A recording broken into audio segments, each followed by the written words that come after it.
अनि बल्ल चाहिँ परदेश जस्तो फिल भइरहेछ दिदी। अनि अब यहाँ आएर 1-2 दिनमा हजुरसँग यति क्लोज भइयो, थ्याङ्क यू सो मच। तर भेटेर 1 महिना हुन नपाउँदै हजुर पनि छाडेर जाँदै हुनुहुन्छ, त्यो चाहिँ एकदमै तितो मिठो सम्झना दिएर के भन्छ नि, छोटो समयमा यति धेरै घुलमिल हुनुभयो, फेरि छोटो समयमा छाडेर जाँदै हुन्छ, त्यसमा खुसी पनि छु, राम्रो ट्रिट गर्नुभयो, दुखी पनि छु छाडेर जानुहुन्छ। के गर्ने, सधैँभरि बस्न मन त कसलाई हुँदैन र, तर पनि के गर्नु, बाध्यता, चाहँदा नचाहिँदा पनि छुट्नु पर्ने रहेछ साथीहरू भनेको है। सँगै एकै ठाउँ काम गरौँ, एकै ठाउँ बसौँ भनेर पनि नमिल्दो रहेछ। थोरै समयमा यति क्लोज भइन्छ कि साथीहरूसँग, तर त्यही साथीहरूसँग छोडेर जाँदा यति नरमाइलो पल हुन्छ, सायद त्यो पल जस्तो नराम्रो पल कुनै पनि हुँदैन होला सायद। अभियसली यस्तै रहेछ जिन्दगी।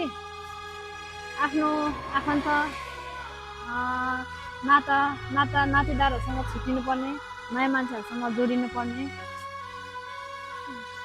अब धेरै थोरै समय भए पनि यसो आफ्नोको बस्ती घुमौँ होइन, रमाइलो गरौँ, जे जस्तो भए पनि थोरै समयमा न्यानो माया सम्हालेर जानुपर्छ।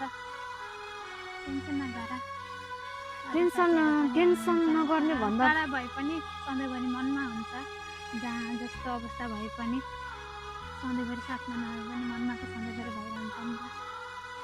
त्यो त हो, टेन्सन कस्तो भन्ने, अब एउटा फ्यामिलीको माया, एउटा फ्यामिलीको याद दिलाउनु भयो हजुरले। अब टेन्सन नलिनु भन्नु हजुरले एउटा स्वाभाविक नै हो, बट अटोमेटिकली यस्तो हुँदो रहेछ।